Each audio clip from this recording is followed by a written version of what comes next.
ચાલો આપણે કોષ્ટક નંબર 4.7 હવે એમની અંદર તમને લુઈસ આપણે લુઈસનું બિંદુરૂપ નિરૂપણ ભણ્યા હતા ને ઓકે એમાં કયા ઇલેક્ટ્રોન આપણે ટપકા તરીકે બતાવતા હતા બાહ્યતમ કક્ષાના ઇલેક્ટ્રોન કયા ઇલેક્ટ્રોન બતાવતા હતા બાહ્યતમ કક્ષાના હવે પાછું પુનઃ આપણે યાદ કરવાનું છે અણુનો પ્રકાર અણુનો પ્રકાર પછી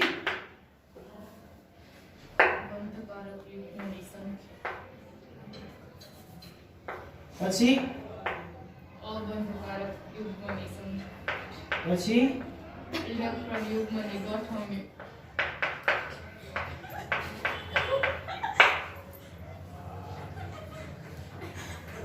આકાર અને ઉદાહરણ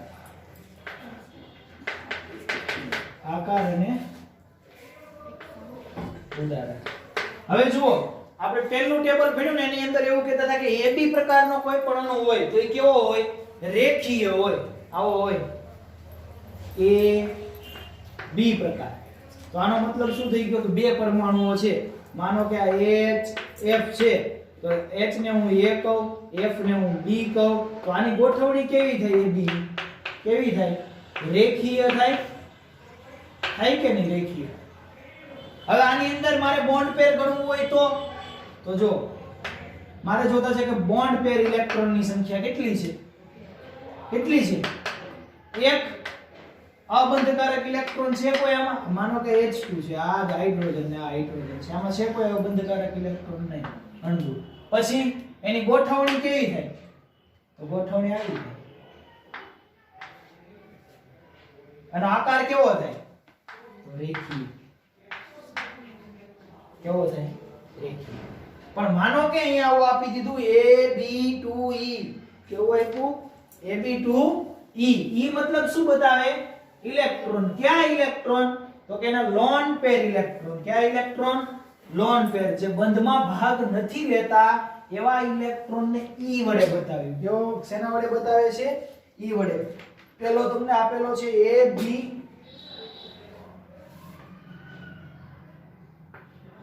AB2E AB2E હવે જુઓ આ AB2E નો મતલબ શું થઈ ગયો AB2E નો મતલબ શું થઈ ગયો કે એક મધ્યસ્થ પરમાણુ A છે પછી બોલો B નો મતલબ કે બે B પરમાણુ છે એનો આકાર તો હજી આપણને ખબર નથી અને E નો મતલબ શું થઈ ગયો E નો મતલબ શું થઈ ગયો E નો મતલબ કે લોન પેર શું થઈ ગયું એક લોન પેર છે કેટલી લોન પેર છે અહીંયા ખાલી E લખેલો હોય તો એક લોન પેર E1 E2 લખેલું હોય તેનો મતલબ કેટલી બે લોન પેર E3 લખેલો હોય તો એનો મતલબ ત્રણ લોન પેર તો અહીંયા એક લોન પેર છે આ એક લોન પેરને કારણે શું થશે આને અપાકર્ષણ કરશે આ કેવી છે લોન પેર ને આ કેવું છે બોન્ડ પેર લોન પેર અને બોન્ડ પેર વચ્ચે અપાકર્ષણ થઈને નીચે આવશે આવી રીતે ગોઠવે ને આ કોણ છે લોન પેર એટલે અહીંયા કોઈ આકાર નથી આપ્યો તો ખાલી નિર્દેશ કર્યો છે કે લોન પેર અહીંયા છે એનો ખુદનો પણ આકાર હશે ને કઈ તો આનો આકાર કેવો થાય અહીંયા લોન પેર છે તો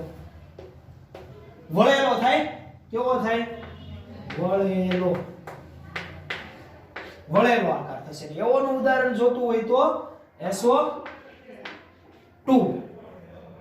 અથવા તો O3 ને યાદ કરો આ ઓક્સિજન આવું થતું હતું અહીંયા એક લોન પેર વધતી હતી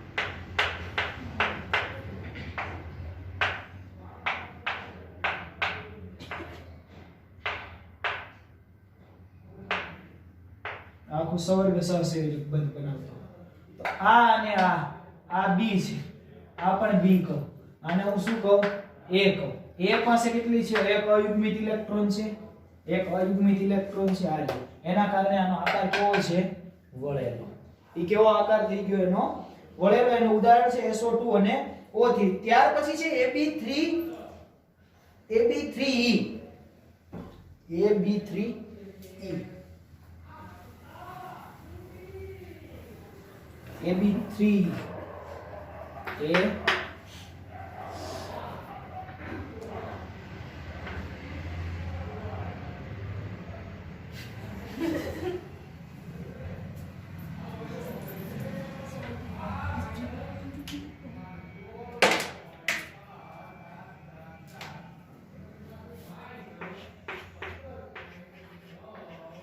AB3 આનો મતલબ શું થઈ ગયો એક મધ્યસ્થ પરમાણુ એ છે જે નાઇટ્રોજન કહું એવો અણુ કે જેમાં મધ્ય એની આજુબાજુ 3 જોડાયેલા છે અન્ય કોઈ અહીંયા તો NH3 આપણને ખબર છે એટલે ખબર છે કે NH3 3 જોડાયેલા છે અને એમાં એક લોન પેર છે થઈ ગયું હવે આમાં તમને એમ કીધું હોય બોન્ડ પેર કેટલી છે 1 2 અને લોન પેર કેટલી છે ગોઠવણી કેવી છે એમની ગોઠવણી કેવી છે ત્રિકોણીય પિરામિડલ આપણને યાદ છે ને ત્રિકોણીય પિરામિડ આકાર છે ત્રિકોણીય પિરામિડ એટલે ઉદાહરણ કોણ છે NH3 તો એક્ઝામ ની અંદર તમને આ પ્રશ્નો પૂછશે કે AB નીચેનામાંથી આવું પૂછે એટલે કરાવતો નથી એના MCQ હું છેલ્લે કરાવીશ આમ પૂછે કે નીચેનામાંથી AB3E2 પ્રકારનો કયો અણુ છે A ઓપ્શન આપે B આપે C આપે અને D આપે હવે ચાર ઓપ્શન આપે નીચેનામાંથી કયો આવા પ્રશ્નો પૂછાય છે કે નીચેનામાંથી AB3E2 પ્રકારનો અણુ કયો છે માનો કે તમને એમ કીધું હોય ત્યારે કે AB3E પ્રકારનો કીધો અણુ તો નીચેનામાંથી આમ ઉદાહરણ આપ્યા હોય H2O BF3 NH3 તો તમે જુઓ તો આ AB3 પ્રકારનો છે નહીં આને હું A કહું તો B3 બીજા ત્રણ ક્યાં છે આમાં છે નહીં એટલે આ નો આવે પછી આ A છે B કેટલા છે 3 છે E છે આમાં બોરોન પાસે લોન પેર હોય 13મા સમૂહ પાસે ઇલેક્ટ્રોન યુગ્મ હોય ના હોય 13મા સમૂહ પાસે ઇલેક્ટ્રોન યુગ્મ હોતા નથી એટલે AB3 છે પણ E આમાં છે નહીં એટલે કે લોન પેર આમાં નથી લોન પેર ક્યાંથી સ્ટાર્ટ થાય 15મા સમૂહ થી લઈ અને 17 સુધી ક્યાં સુધી 15મા સમૂહ થી લઈ અને 17 સુધી તમારી લોન પેર આવશે હવે NH3 આમાં ખબર પડી જાય કે આ A B3 છે અને એક લોન પેર છે કે નહીં તો આવા MCQ તમને પૂછશે અથવા આનાથી ઉલટું પૂછે આમ કે NH3 અણુ નીચેનામાંથી કયા પ્રકારનો છે અને પછી એ ઓપ્શન આપે કે AB3 B ઓપ્શન આપે AB3E2 C ઓપ્શન આપે AB3E અને D ઓપ્શન આપે એક પણ નહીં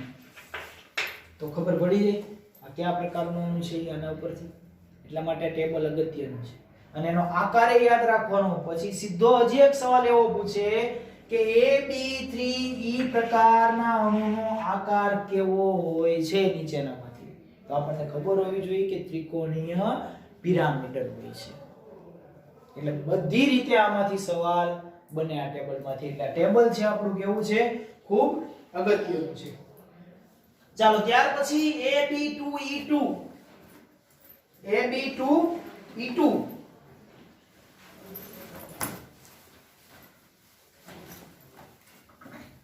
AB2E2 નો આકાર બતાવો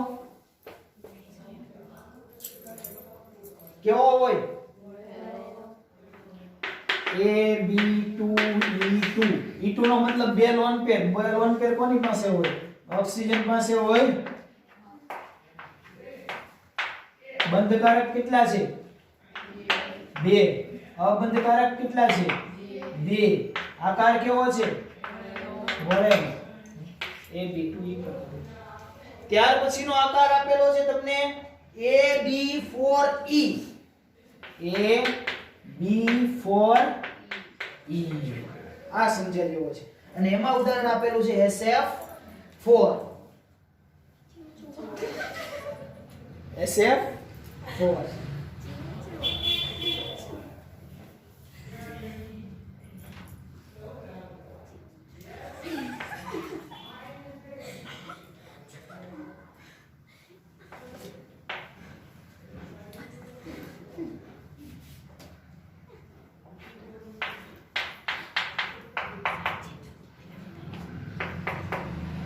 SF4 છે ને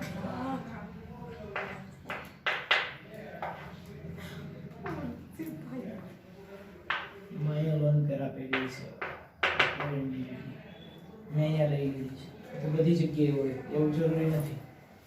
આનો આકાર આપેલો છે ચીંચવો કેવો છે ચીંચવો AB4 મતલબ 1 B4 મતલબ 1 2 3 ને 4 અને E મતલબ એક લોન પેર આમાં બોન્ડ કેટલા છે બોન્ડ પેર કેટલા છે 1 2 3 4 ને 5 લોન પેર 1 આકાર ચીંચવો ચીંચવો કેવો હોય આકાર ચીંચવો કોઈ જોઈએ સીસો ઇંગ્લિશમાં કહીએ છીએ પેલા નાના હોય ને આપણે બગીચામાં ગયા હોય મારો જન્મ નાનપણમાં થયેલો એટલે ખબર નાના હોય તો આપણે ક્યાં ગયા હોય બગીચામાં ગયા હોય ફરવા માટે એમાં બધું નાના છોકરાને રમવાનું હોય એમાં ખબર પેલો આવે ઊંચક નીચક આવે એમાં એક બાજુ એક બેઠ હોય ને આ બાજુ બેઠ હોય ને આમ ઊંચા નીચું થાય એને ચીંચવો કહેવાય શું કહેવાય ચીંચવો સીસવો નહીં ચીંચવો કહેવાય એમાં તમે બેઠા વ્યક્તિ બેઠી હોય કોઈ ઓછા વજનની વ્યક્તિ બેઠી હોય તો શું થાય આ એક બાજુ નમી જાય ને આમ અહીંયા કોઈ બહુ ખૂબ ઓછો વજન હોય ને આ બાજુ તમે બેઠા હોય તો આમ થાય કે નહીં ચીંચવો પાખ દેખાય નીચે બિલકુલ એવું થાય અહીંયા પણ કેવું થાય હા તો અહીંયા જો લોન પેર છે આ આપણો ચીંચવો છે આ સેન્ટર પોઈન્ટ છે ધરી છે કઈ છે ધરી એક બાજુ ફ્લોરિંગ પરમાણુ છે એક બાજુ લોન પેર છે એક બોન્ડ પેર 4 નો આવે હે બોન્ડ પેર 4 નો આવે 1 2 3 ને 4 એક બાજુ લોન પેર છે અને એક બાજુ ફ્લોરિંગ છે તો કેવું થશે કે આ લોન પેર જે બાજુ હશે એ બાજુથી ઊંચું રહેશે આમ એટલે એક બાજુ આમ નીચે ગઈ છે ફરી આ લોન પેર તો ફરતી રહી તો આ બાજુ આવે કોઈ પણ પાંચમાંથી કોઈ પણ જગ્યાએ ગોઠવાય તો કેવું થશે ઊંચક નીચક થશે એને એટલે એના આકારનું નામ આપવામાં આવ્યું ચીંચવો નીચેનામાંથી કોનો આકાર ચીંચવો છે અથવા તો તમને એવું પૂછે કે SF4 નો આકાર કેવો હોય છે તો આપણને ખબર હોવી જોઈએ ત્યાર પછી આપેલો છે T આકાર ClF3 કેવો આકાર છે T આકાર ક્લોરીન પાસે કેટલા ઇલેક્ટ્રોન હોય વાતો નહીં ClF3 બાકીની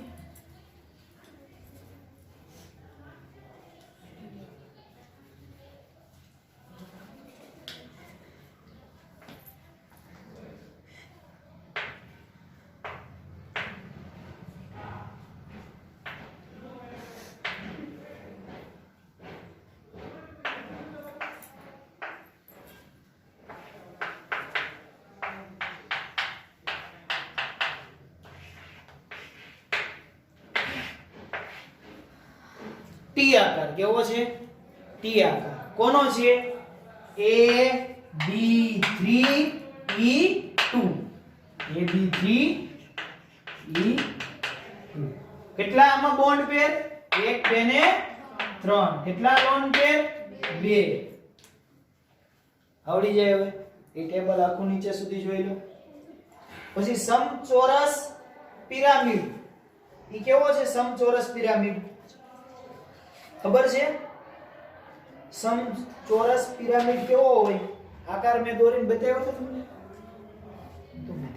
બતાવો તમે બાકીનું જો તેનો આકાર દોરી નાખું છું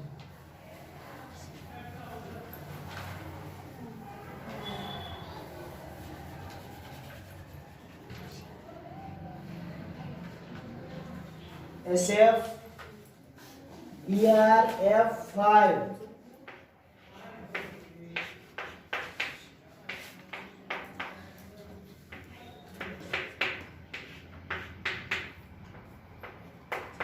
જો અહીંયા ક્રોમિન 1 2 3 4 5 6 ને 7 આ ચોરસ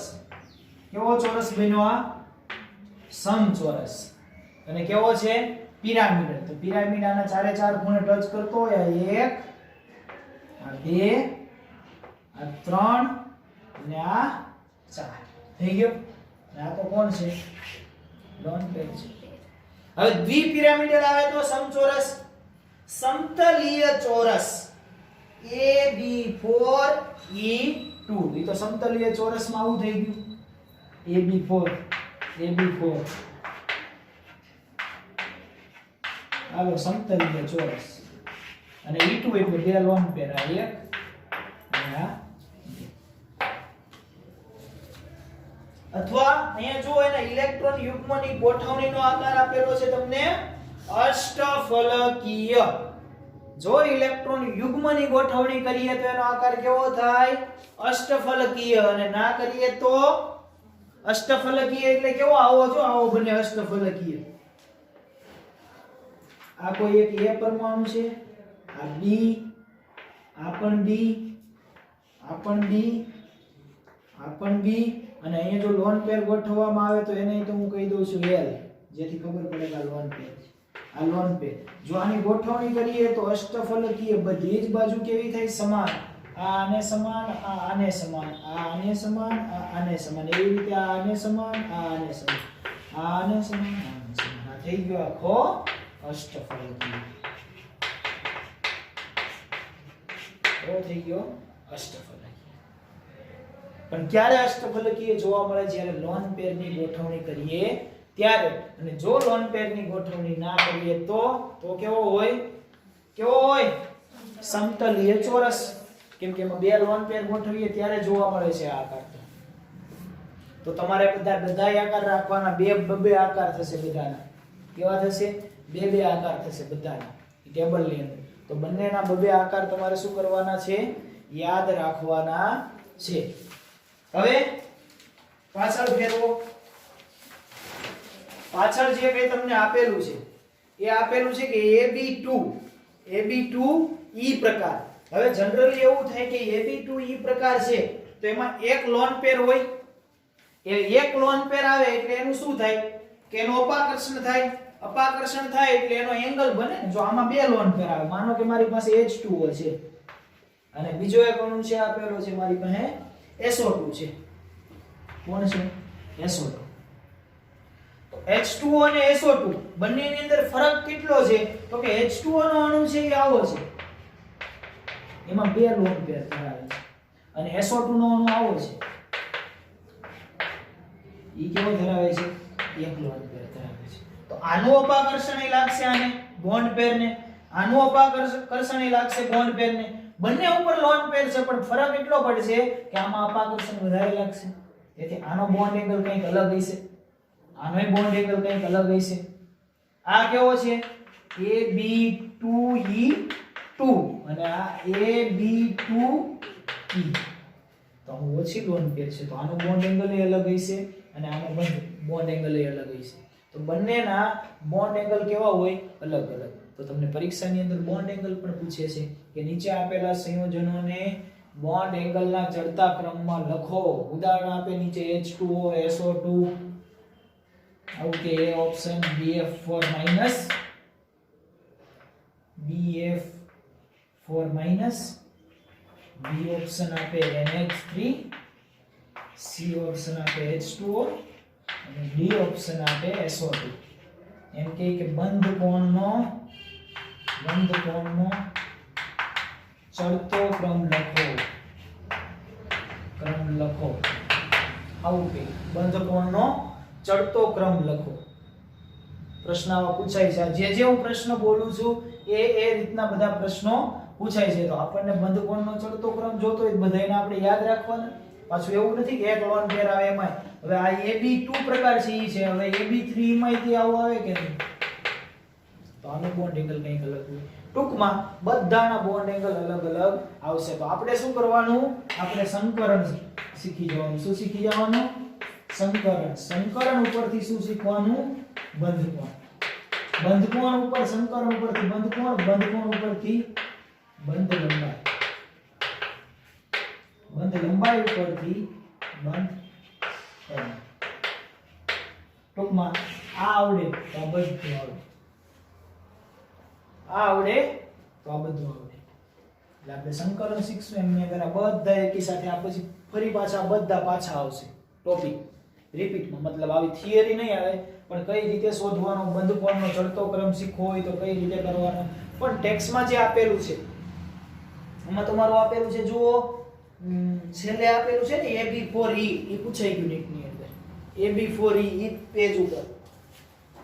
આપેલું છે ને, એમાં પૂછ્યો તો શા માટે બોન્ડ એંગલ છે એ નાનો હોય છે અને બોન્ડ એંગલ કેટલો હોય છે એવું એમાં પૂછી લીધું. તો ત્યાં સમજૂતી માંગેલી, એમાં લખેલી ની સમજૂતીનું એક વાક્ય લખવાનું હતું. એટલે આ તમારે આ પેજ ઉપર જે થિયરી લખેલી છે ને થિયરી તૈયાર કરવાની છે. થિયરી તૈયાર કઈ રીતે કરવાની છે? તૈયારીમાં બધી લીટીએ લીટી યાદ નથી રાખવાની, પરંતુ શું કરવાનું છે જો શીખવાડું તમને.